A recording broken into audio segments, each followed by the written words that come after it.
Got to read between the lines. Got to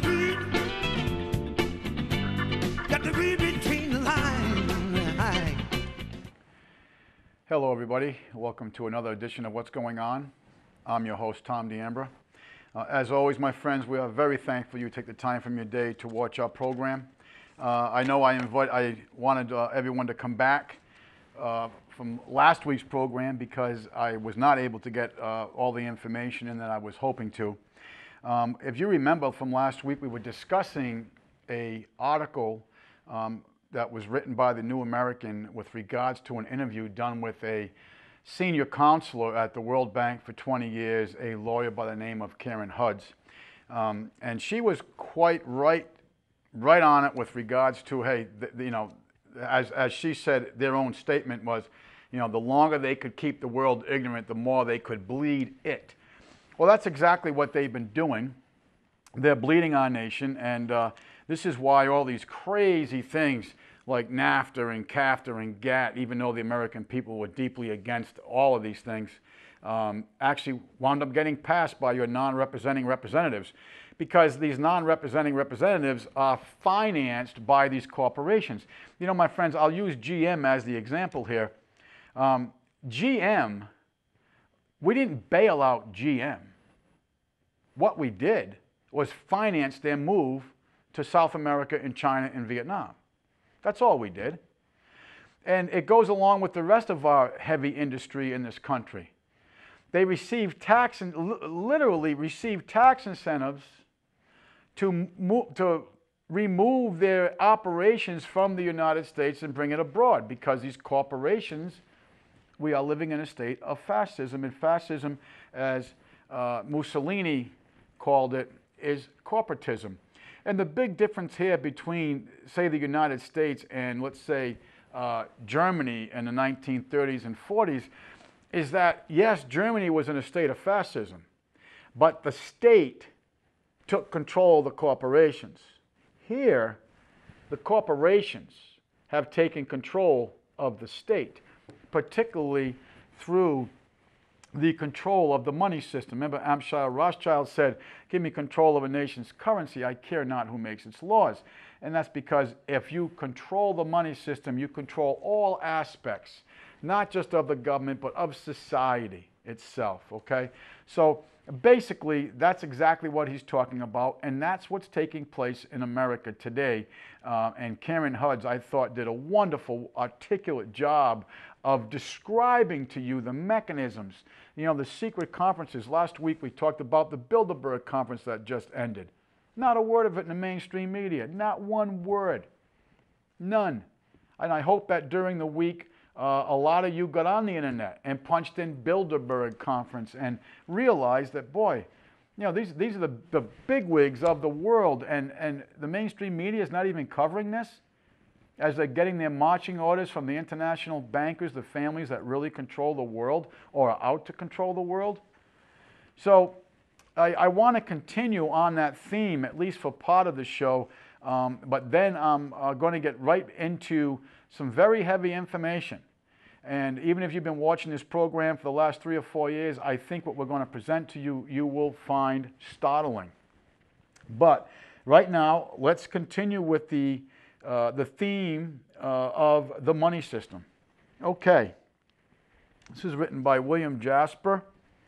The headline is, "Killing the Dollar, G20 and IMF Push for Global Fed, Global Currency." While headline stories about averting the dangers of international currency war dominate news coverage of the recent concluded G20 meeting in Moscow, the real unreported story is that the global gathering of central bankers and finance ministers is pushing forward with their plan for supersizing the International Monetary Fund. And by the way, my friends, that's where all your income tax money goes. That's where they get their budget. Look it up. I know we have already presented this to you on the show numerous times, but your income tax money, as through the Grace Committee, not one penny goes to the operations of the government. It actually goes to the Federal Reserve, who gives it to the International Monetary Fund, and the Federal Reserve being a private foreign bank.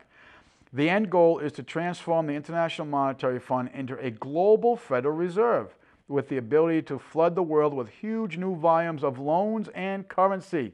It would also yield vast financial regulatory powers. My friends, if you want to look this up, what is their new currency? It's called the SDR, Special Drawing Right. And I believe Mr. Jasper does bring this up, which he does right here. The IMF unit of accounting or currency, known as a special drawing right. It's not special for you, I guarantee you. Actually, what's going to make it so special for you? It's just more sweat equity that you're going to pay to these guys.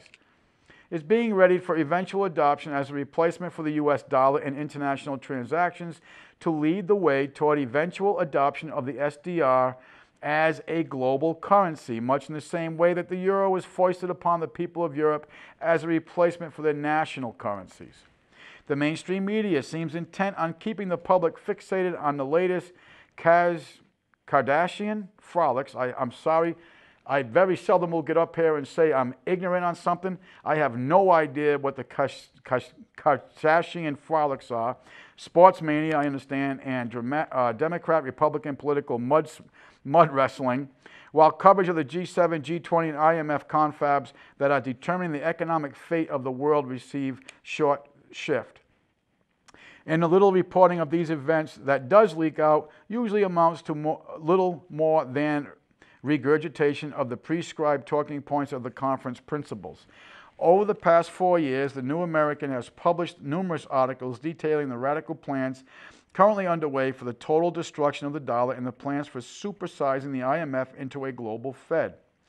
Virtually unreported was the IMF Managing Director Christine Lagarde's comments as to the close of the G20 Moscow Summit on February 16th that she expected the IMF members to come through soon with their remaining funds necessary to double the IMF's funds. Where do you think these funds are coming from, my friends? This is in February. Where do you think these funds are coming from? Listen to this statement again, that she expected the IMF members to come through soon with the remaining funds necessary to double the IMF's funds. I will tell you where these funds are coming from. You. They're coming from your sweat equity, known as income taxes. And they're coming from the rest of the world's sweat equity that have these central bankers controlling their monetary systems. Just incredible. Unknown to most voters and taxpayers the world over is the fact that their government's finance ministers agreed to the G20's Korea meeting in 2010 to increase the quotas mean contributions, of each member of the IMF, effectively doubling the IMF's SDR assets to about roughly $750 billion US. The IMF has also benefited immensely from another set of recent innovations, what beautiful, that have received almost zero news coverage: the new arrangements to borrow, NAB, the general agreements to borrow, GAB. See, how come you haven't heard about this in the mainstream media? Because I want to tell you who the surety is for all this. You're the surety, your children. Look at your children. Please, take the time to look at your children. Know that you have bonded them to these people. Birth certificate. Certificate. And it has value. Better use of. Someone is allowing you to use something of value. You are a surety.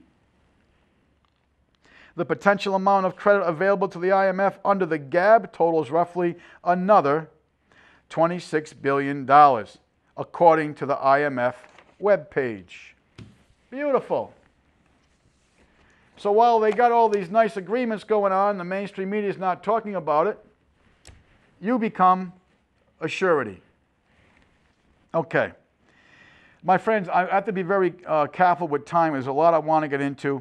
I just want to get into something real quick, and this was an article I found very interesting. It's 40 statistics about the fall of the U.S. economy that are too crazy to believe, and I want to be quick with this. Back in 1980, the U.S. national debt was less than $1 trillion. Today, it's over $17 trillion. I disagree with that figure. And I'm going to tell you why. Because if you took all the obligatory debt that the United States government has, the insolvent corporation, it's roughly about $64 trillion. During Obama's first term, the federal government accumulated more debt than it did under the first 42 presidents of the United States. Well, of course it did, because we're in perpetual debt, and for the next president, you can say the same thing. U.S. national debt is now 23 times larger than when Jimmy Carter was president. That's a sad statement. If you started to pay off just the new debt that the U.S. has accumulated during the Obama administration at a rate of $1 per second, it would take more than 840,000 years to pay it off. That's just Obama's debt. All right? Are you with me? Let me read that again. If you started to pay off the new debt that the U.S. has accumulated during the Obama administration alone at the rate of $1 per second, it would take more than 184,000 years to pay it off. Is that perpetual debt? The federal government is stealing more than $100 million from our children and our grandchildren every single hour of every single day. Let me read that again. Oh, and that's going to go up because now we got to raise our contributions through the GAB and NAB agreements to the IMF. The federal government is stealing more than $100 million from our children and our grandchildren every single hour of every single day. According to the World Bank, the U.S. gross domestic product accounted for 31.8% of the global economy in 2001. That number now is below 20%. The United States has fallen in the global economic competitive rankings compiled by the World Economic Forum for 4 years in a row. Of course, all our manufacturing base, we finance to send it overseas. Look what China's doing. Look what Vietnam's doing. Look what South America's doing. Of course, we finance the moves for all these companies. NAFTA, CAFTA, GATT. According to The Economist, the United States was the best place to live in the world, even as early as 1988. Today, the United States is below 16th. And that's really saying something, considering since more people have had guns, our crime rate has diminished. Incredibly, more than 56,000 manufacturing facilities in the United States have been permanently shut down since 2001. Over 56,000 manufacturing facilities in the United States have been permanently shut down since 2001. How many millions of jobs is that? There are less Americans working in manufacturing today than there were in 1950, even though the population of the country has more than doubled since then.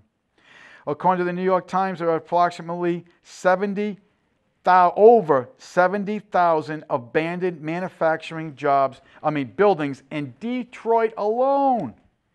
Let me read that again. According to the New York Times, there are now approximately more than 70,000 abandoned manufacturing buildings in Detroit alone. When NAFTA was pushed through Congress in '93, the United States had a trade surplus with Mexico of 1.6 million. By 2010, we had a trade deficit with Mexico of 61.6 billion. Back in '85, our trade deficit with China was approximately $6 million, million as in Michael M, for the entire year. In 2012, our trade deficit is 315 billion, bravo with a B. Overall, the United States has run a trade deficit of more than $8 trillion with the rest of the world. According to the Economic Policy Institute, the United States is losing 500,000 manufacturing jobs to China every single year. And you know what's interesting about that statistic? Is that for all of you that are flipping hamburgers at McDonald's and Burger King, excuse me, you're counted in the Bush did that, George W. If you're flipping a hamburger, they now consider that manufacturing. Back in 1950, more than 80% of all men in the United States had jobs. Today, that figure is well below 65%. An astonishing 53% of all Americans make less than $30,000 a year. That is incredible when you consider the purchasing power of what we call the dollar, which is not a dollar, has crumbled. Small businesses are rapidly dying in America. At this point, only about 7% of all non-farm workers in the United States are self-employed, an all-time record low.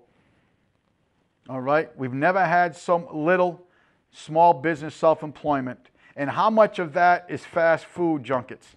I didn't say junk, I said junkets. How much of that is your McDonald's, your Burger King, Kentucky Fried Chicken, Subways, and so forth? I'll bet you they make up an extraordinary large portion of that percent, 7%. Back in '83, the bottom 95% of all income earners in the United States had 62 cents of debt for every dollar they earned. By 2007, that figure has soared to $1.48. Wow! Think of that. The low echelon on the economic ladder in the United States, back in '83, that's not too far, my friends, only 30 years ago. That's a blink of an eye in history. All right, 95% of all income, the bottom income earners, they had a debt of 62 cents for every dollar they had in their pocket that they earned. Today, I'm sorry, this is in 2007, that figure soared to $1.48. It's reversed. Do you understand? And by a lot. The United States today, the wealthiest 1% of all Americans have a greater net worth than the entire bottom 90% combined. That's not by happen chance, my friends. According to Forbes, the 400 wealthiest Americans have more than the bottom 150 million Americans combined. Think of that. 400 wealthiest Americans now have more wealth than the bottom 150 million Americans combined. 400 to 150 million. All 6 heirs of Walmart founder Sam Walton have as much wealth as the bottom 1/3 of the Americans combined. No doubt. They use Chinese slave labor. They don't pay any kind of taxes to bring it into the country. And they pay their people garbage wages.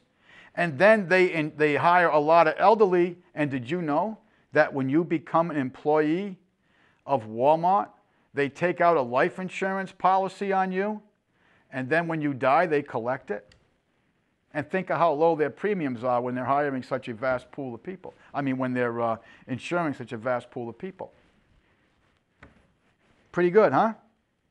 According to the U.S. Census Bureau, more than 146 million Americans are classified by the government as poor. According to the U.S. Census Bureau, 49% of all Americans live in a home that receives direct monetary benefits from the federal government.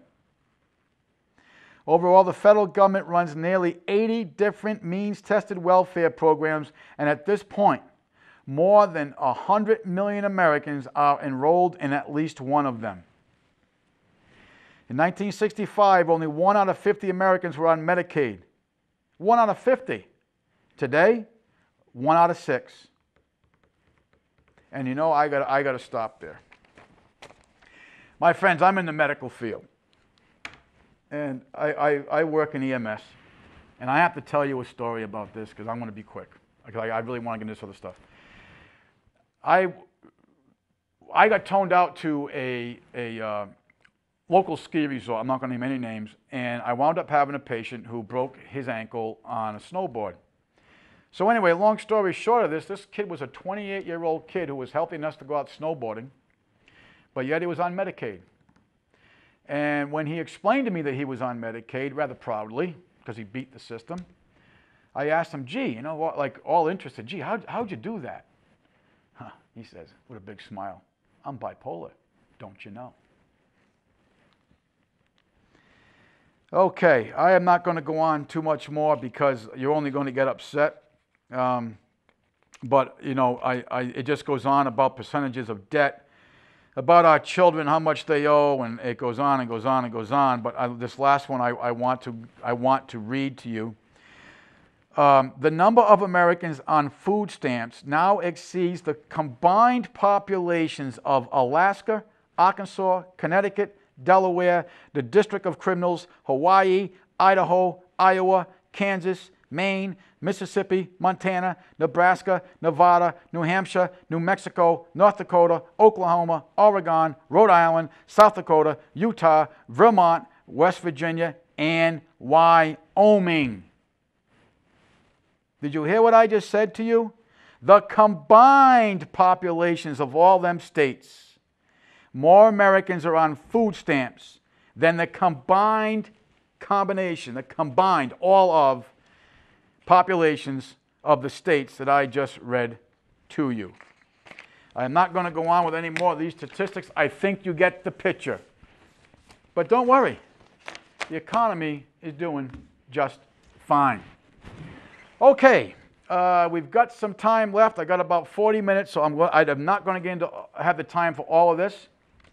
So, I want to talk to you folks about some of the events that have gone on in the last couple of weeks with regards to Edward Snowden, and if you know who he is the hero, and I do say hero, who worked at the NSA, who has exposed the not so secret, how about just not covered by the mainstream media, surveillance of the not just the American citizens, but the world as a whole, the world's citizens, if you would. And this includes all of your communications. You know, and someone said to me last night, they said, gee, Tom, I thought you would have been jumping off the ceiling about this. And I looked at him and I said, Eric, I knew about this years ago. I told you about this years ago. Don't you remember me talking about Operation Echelon?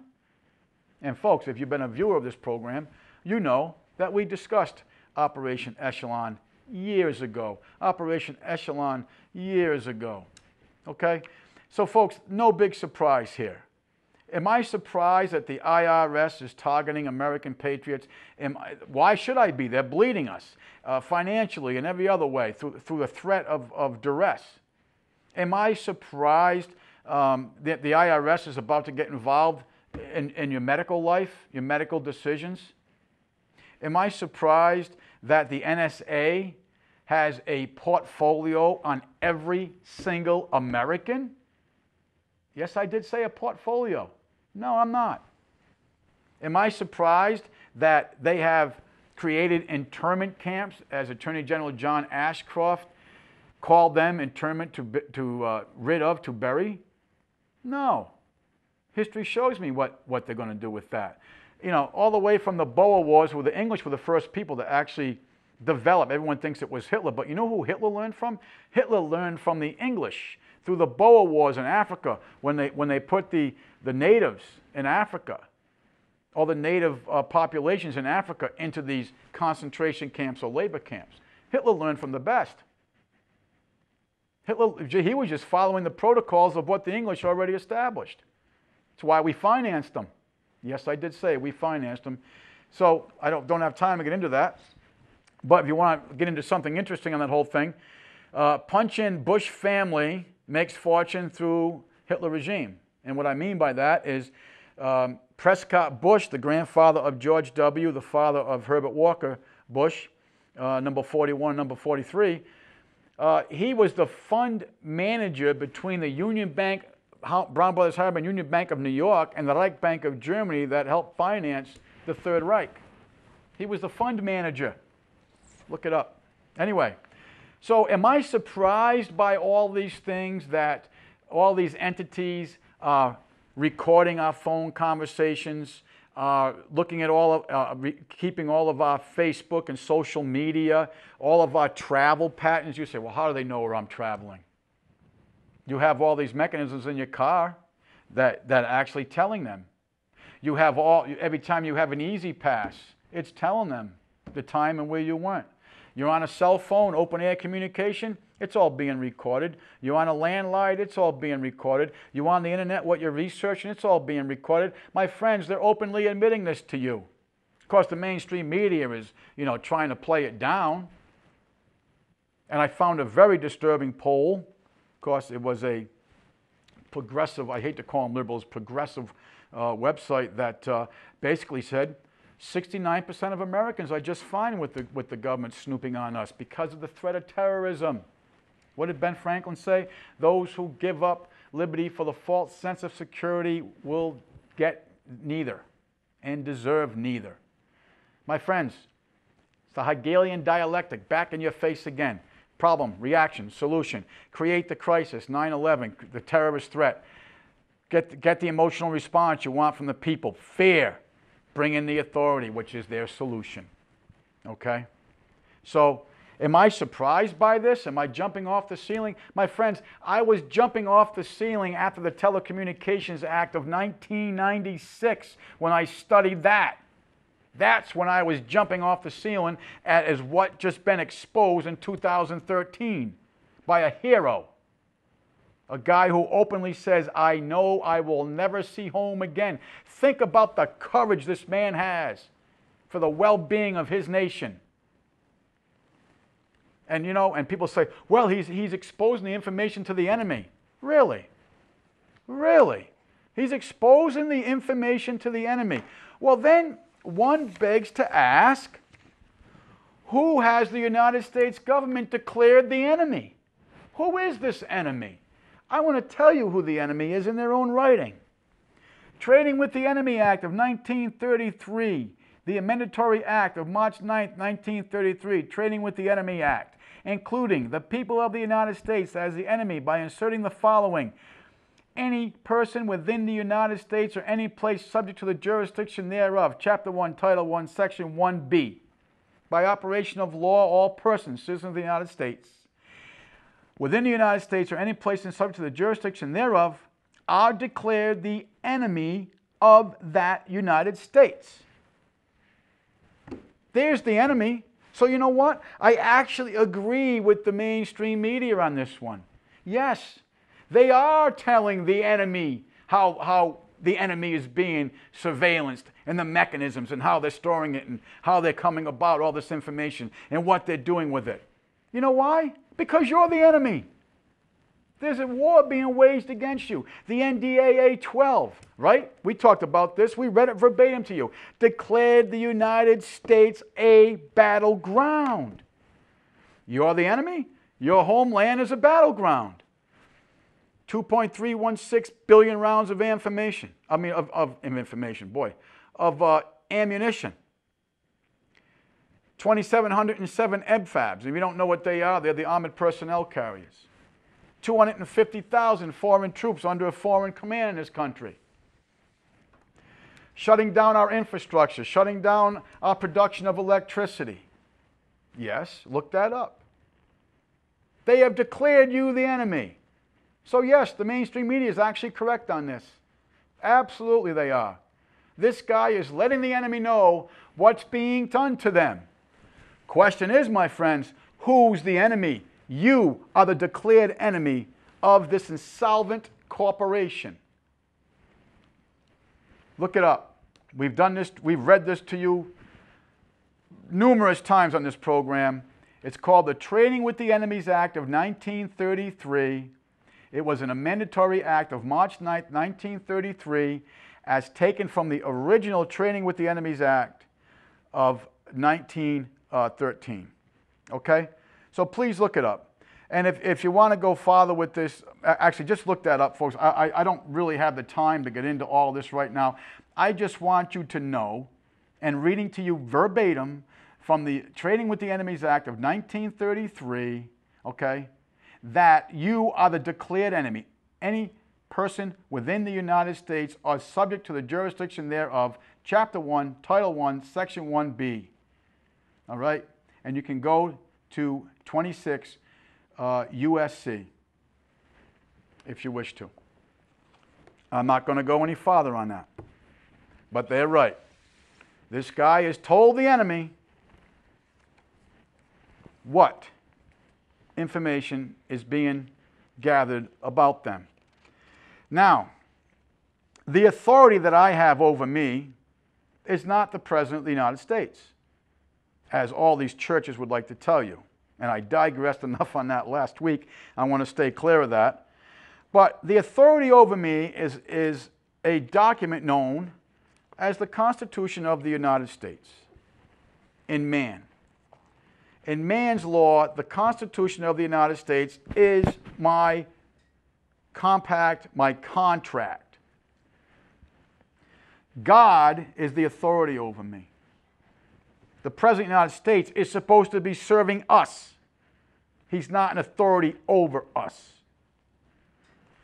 So when it comes to being secure in our belongings, this is very well covered in this contract that we have with the government through the Constitution of the United States, and it's called the Fourth Amendment. And I'd like to read this contract portion of this with you to see, this is plain English, to see if you think that this contract has been broken, and if it has been infringed upon, by which party? The people or the government? Fourth Amendment, Constitution, United States. The Constitution for the United States, small u, not the Constitution of the large U, United States. And if you haven't watched this program, you're saying, what the heck is this guy talking about? My friends, there are two constitutions. There was the organic Constitution, Constitution for the United States. The U was small because basic English grammar, it was an adjective describing the action of the noun, which is States of America. The action was that they were united in action, states. The noun is the States of America, the geographical territories that make up the states. The other Constitution, which was after the Civil War, is the Constitution of possession, the large U United States. And the reason why the U is large now and not small is because it has become, it's capitalized, it has become a noun, a person, a place, or a thing. And that thing is a corporation. And that corporation was developed with the Organic Act of 1871. We have done a whole show on this. And that corporation, my friends, went insolvent to another corporation known as the Federal Reserve on March 9th, 1933. And that's why the bank is taking over. The insolvent corporation that you think is a benevolent organization looking out for your well-being has declared you the enemy and your homeland a battleground. Okay. Back to the United States Constitution for the small u United States, Fourth Amendment. Now, when you're reading this and when you're listening to this, my friends, ask yourself, who has broken the terms of this contract? The right of the people to be secure in their persons, houses, papers, and effects against unreasonable searches and seizures shall not be violated, and no warrant shall issue, but upon probable cause, supported by oath or affirmation, and particularly describing the place to be searched and the persons or items to be seized. I'm going to read that one more time. The right of the people to be secure in their persons, houses, papers, and effects against unreasonable search and seizures shall not be violated, and no warrant shall issue, but upon probable cause, supported by oath or affirmation, and particularly describing the place to be searched and the persons or items to be seized. Now, of course, they didn't have the communication technology that we have today. So you could say, well, they haven't taken my papers. I disagree with you, they have. And they haven't taken my houses. I disagree with you, they have. And they've certainly taken your person, which we don't have time to get into, but in the sense that they have created a commercial entity with your person. But what about the term effects? What about effects? Effects is all of your possessions, my friends. Whether it be your DNA, whether it be your financial information, your education information, your medical information, it's yours. Okay. So, as I said to Eric, I knew about this, the Telecommunications Act of 1996. And I am not really going to get into too much about it because I've gone a little bit too far. But I want to start out with a quote from the head CEO of the insolvent corporation of the United States that you call President Obama. This is a quote from him during his campaign. This administration, of course he's speaking about the Bush administration, puts forth a false choice between the liberties we secure and the security we provide. I will provide our intelligence and law enforcement agencies with the tools they need to take out the terrorist without undermining our Constitution and our freedoms. That means no more illegal wiretapping of American citizens. That means no more NSA spying on Americans who are not suspected of a crime. No more tracking a person who is nothing more than protesting a misguided war. No more ignoring the law when it is inconvenient. That is not who we are. This administration puts forth a false choice. I agree with that. Between liberties we secure and the security we provide. I will provide our intelligence and law enforcement agencies with the tools they need to take out the terrorists, the mighty terrorists. Oh my God, the unnamed, the unfaced, the unknown terrorist, the ones that Dick Cheney said it's going to be a 100-year war, without undermining our Constitution, what we just read to you, and our freedoms. This means no more illegal wiretapping of American citizens. This means no more NSA spying on Americans who are not suspected of a crime. No more tracking a citizens who do nothing more than protest a misguided war. And you know what's ironic about all this? Years later, President Obama has not only continued this misguided war, he's expanded it to 5 other countries. Unbelievable. No more ignoring the law, even when it is inconvenient. That is not who we are. That is candidate Barack Obama. Okay, here's another quote from him. Justice is not arbitrary. This administration acts like violating civil liberties is the way to enhance our security. It is not. Again, he's talking about the Bush administration. Justice is not arbitrary. This administration, again, talking about the Bush administration, acts like violating civil liberties is the way to enhance our security. It is not. But what did President Obama say just yesterday to the American people? You cannot have 100% security and 100% privacy. What a change of mindset, huh? Okay, let's get into it, guys. We got some time here. Main Corps. List of millions of Americans that will be subject to detention during martial law. No surprise here. Main Corps is the code name of a database maintained since 1980 by the federal government of the United States. Main Corps contains personal, financial data on millions of U.S. citizens believed to be threats to national security. The data, which comes from the NSA, FBI, CIA, and many other sources, is collected and stored without warrants or court orders. The database's name derives from the fact that it contains copies of the main core or essence of each item of intelligence information on Americans produced by the FBI and the other agencies in the U.S. intelligence community. It was Christopher Ketchum of Radar magazine who first reported the existence of Main Corps. At the time, the shocking information that he revealed did not get much attention. Of course not. Why? The mainstream media is not going to cover that. This is quite a shame because it should have shockwaves across the nation. I agree with that. Okay? I don't have the time to get into all of it, but on this list, in 2008, when they researched this again, there were over 8 million names. 8 million names. I can assure you one thing, my friends, that if your name is not on that list, you're not doing enough.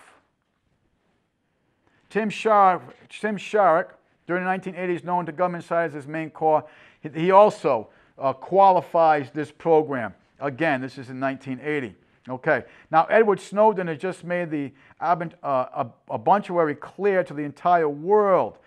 a host of publicity disclosed programs, sources now, supply data to Maine Corps, most notably as NSA and CIA domestic surveillance programs initiated in the wake of 9/11. Who did 9/11? Who did 9/11? Hegelian dialectic, problem, reaction, solution, create the crisis, get the emotional response. Guys, I think James Madison summed it up the best when he said, excuse me, necessity is the cry of tyrants.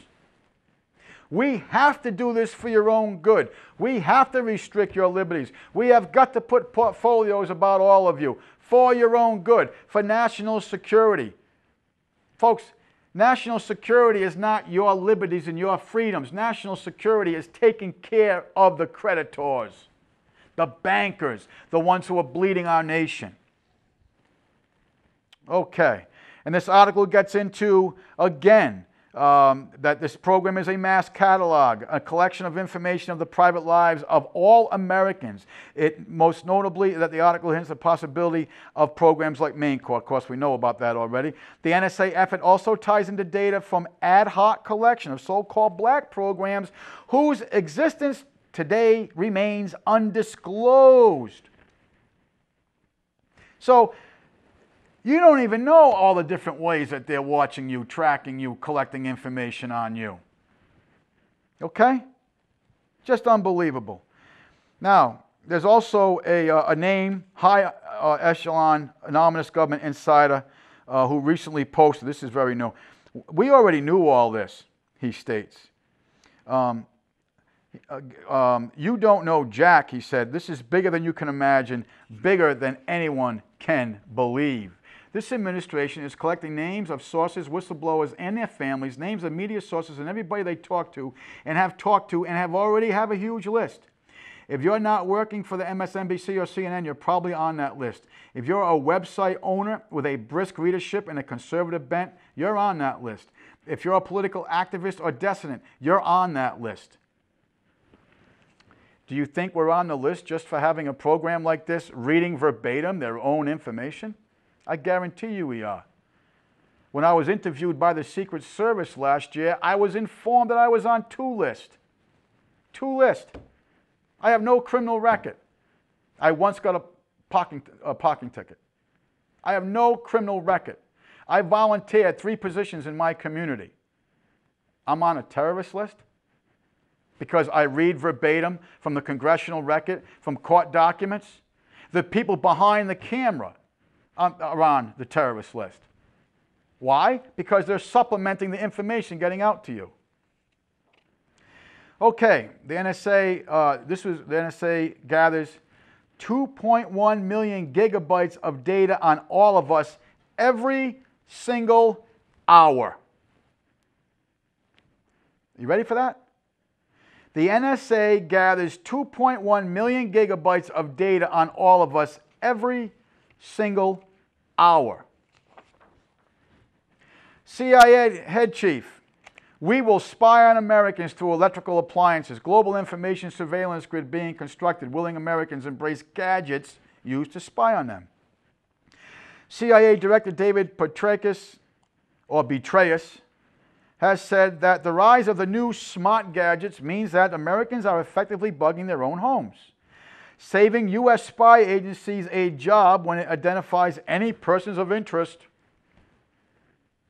Speaking at a summit at In-Q-Tel, the CIA's technology investment operation, Petraeus made the comments when discussing new technologies which aim to add processors and web connections to previously dumb home appliances such as refrigerators, ovens, lighting systems, etc. Transformational is an overused word, but I do believe it properly applies to these craft technologies, Petraeus enthused, particularly to their effects on clandestine tradecraft. There's a new word for you. Not clandestine, but tradecraft. Items of interest will be located, identified, monitored, and remotely controlled through technologies such as radio frequency identification, sensor networks, tiny embedded servers, and energy harvesters, all connected to the next generation internet using abundant, low-cost, and high-powered computing equipment, Petraeus said. the latter now going to cloud computing in many areas and greater supercomputing, and ultimately heading into quantum computing, the CIA head chief added. Petraeus also stated that such devices within the home will change our notions of secrecy. Petraeus' comments come in the same week of the United States' biggest microchip companies in the world, ARM, A-R-M, unveiled new processors that are designed to give practically every household appliance an internet connection in order that they can be remotely controlled and operated in tandem with any application. ARM describes this concept as a wonderful Internet of Things. Can you say smart meters? Can you say smart meters? My friends, your refrigerators, your televisions, your computers, your ovens, your lighting technologies, your lighting systems, all this is going to be spying on you. You know what this brings me back to? This brings me back to my friend who worked in the ASA, who told me about the real reason why they got rid of lead paint. It made no sense to me. Why did they get rid of lead paint? Because after all, we use lead for our fillings in our teeth. There's lead in the vaccinations. I mean, blah, blah, blah, it goes on and goes on. So why were they so interested in the safety of our children, even though they put SV40, thrombisterol, mercury, and lead in the vaccinations, and lead in our fillings? Why were they so interested in getting rid of the lead paint? Well, my acquaintance who worked at the ASA in the satellite division said to me, Tom, the reason why they got rid of the lead paint is because the technology at the time with the satellite viewers was having a very difficult time getting proper imagery through the lead particles in the paint. The lead paint was reflecting the waves. They couldn't get the proper information that they wanted because the waves were being reflected backward. So it was a cloudy picture, if you would, for sound and for sight and for whatever information they were trying to dissect out of that household or building. They couldn't get through the lead particles. So how'd they sell it to you? Hey, we care about your children. We care so much about your children, we want to get rid of the lead paint. Even though we're giving them GMO food and the vaccinations and fluoride and dumbing them down, but we care so much, we want to get rid of this lead paint for you. Aren't we a wonderful, benevolent organization? No, it's because they couldn't spy on you. Let's continue. Government spying on Americans and then giving information to giant corporations.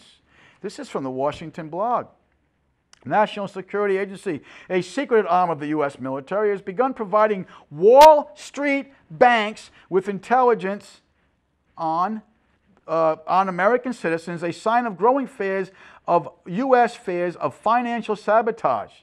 The assistance from the agency that conducts electronic spying is part of an effort by American banks and other financial firms to get help from the U.S. military and private defense contractors to fend off cyber attacks. Yeah, with your little personal computer there at home, you're going to be attacking their big systems, I'm sure.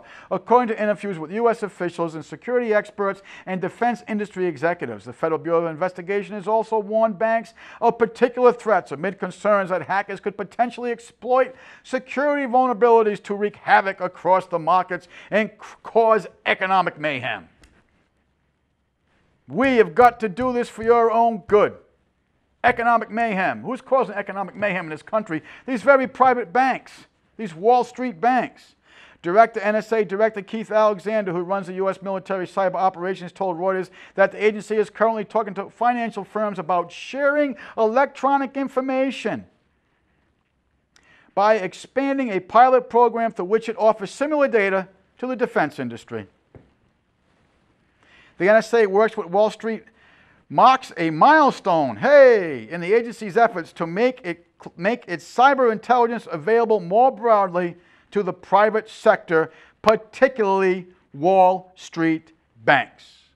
Giant corporations with industry become possible after a deal reached a year ago between the Pentagon and Department of Homeland Security, allowing the NSA to provide cyber expertise to other government agencies and certain private companies. Right now, the ability to share real-time information is complicated and there are legal barriers. But we have to overcome that. According to General Keith B. Alexander, Director of the National Security Agency and Commander of the U.S. Cyberspace, said during an interview on Thursday at a Georgia Tech Cyber Symposium. Alexander has been pushing for the Anti-Privacy Internet Bill, CISPA, to be passed. It allows the government to start working with industry, and CISPA will allow the NSA to more openly share data with corporations they choose in the name of protecting against cyber threats. But that phrase is too queasy, as the Electronic Frontier Foundation notes.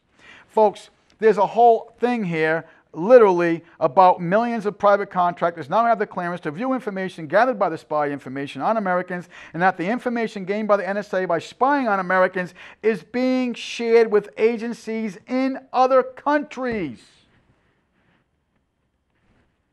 Moreover, the Fusion Centers, a hybrid of a military intelligence agency, police, and private corporations set up in centers throughout the country, there's one here in Vermont, are run by the Department of Justice, Department of Homeland Security, also allow big business like Boeing to get access across classified information and gives them an unfair advantage over smaller competitors. Well, no kidding. Okay, I'm running out of time. I'm running out of time because I want to get into it. You can say, well, we have all this information. How are they storing all this information? You ready for this? The Utah Data Center is a centerpiece of the Global Information Grid, a military project that will handle yottabytes of data. And we're spelling Yotta, Y-O-T-T-A-B-Y-T-E-S. Please look this up. Yottabytes, an amount so huge that there is no other data unit after it. This center, with every listening post, spy satellite, and NASA data center connected to it, will make the NSA the most powerful spy agency in the world. Essentially the same method NSA infamously uses for warrantless wiretapping of domestic communications as exposed years ago. Again, my friends, that's why I'm not jumping on the ceiling. I knew about this since 1996. Where you been? Getting your information from them? Former intelligence analysis and best-turning author James Burford has penned a lengthy piece on the NSA facility and warns it is, in some measures, the realization of the Total Information Awareness Program created in the first term of the Bush administration. I thought Obama was against the Bush administration. Oh, them naughty Republicans. Gee, but the naughty Democrats have not only continued it, they're building it.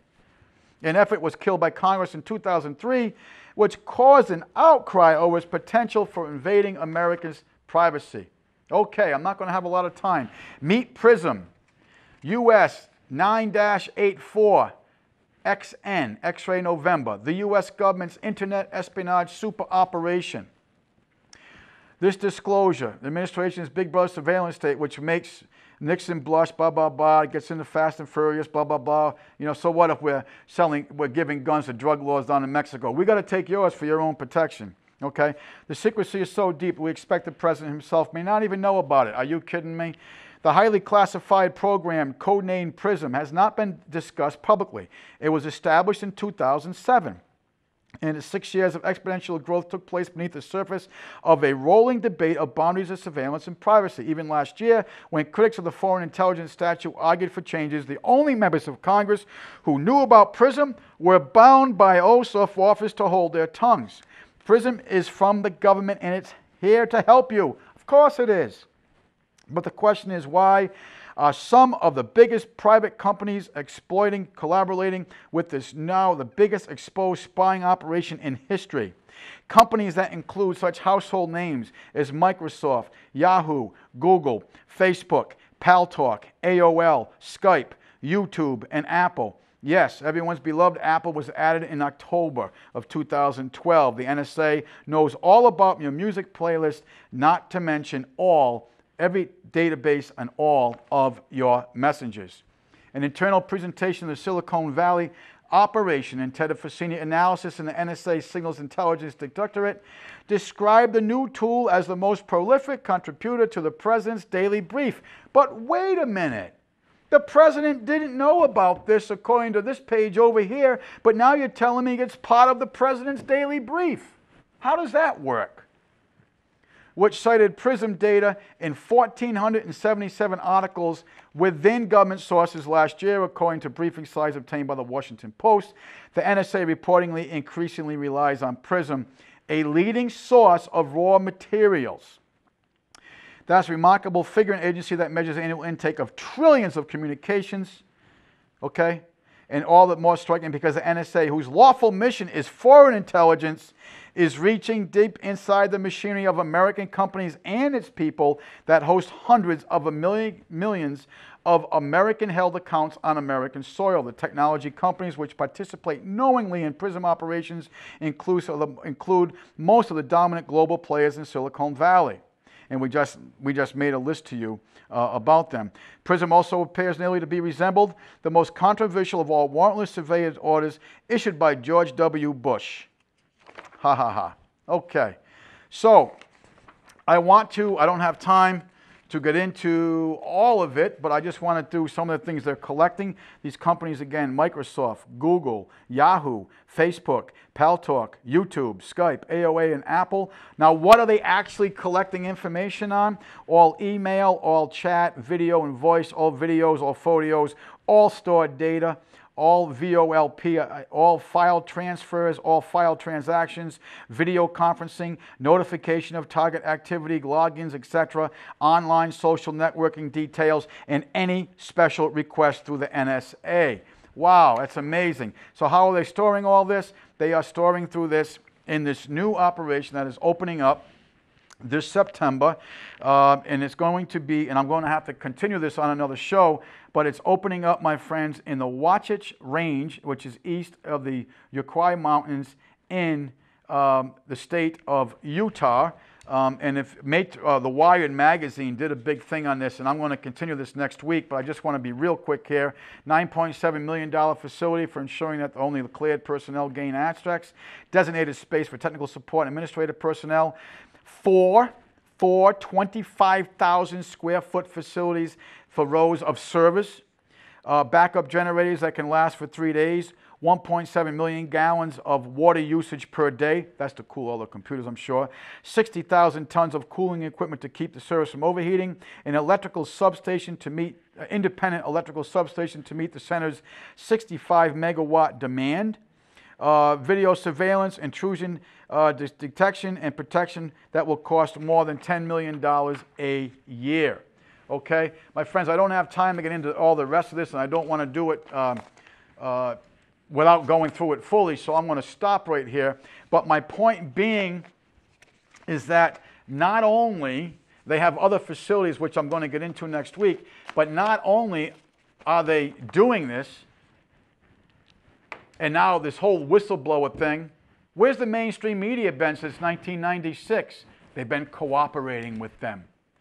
So every time you use Facebook or Google or any of these social media mechanisms, guess what? Why don't you just say hello to them? Why don't you just say hello to them? Remember that old show, for those of you my age, Candid Camera? Right? Well, just say hello. Why don't you open up your email, hello, so-and-so, and the NSA. At least give them a greeting. At least let them know that you know that they're paying attention to what you're doing for your own good. For your own good.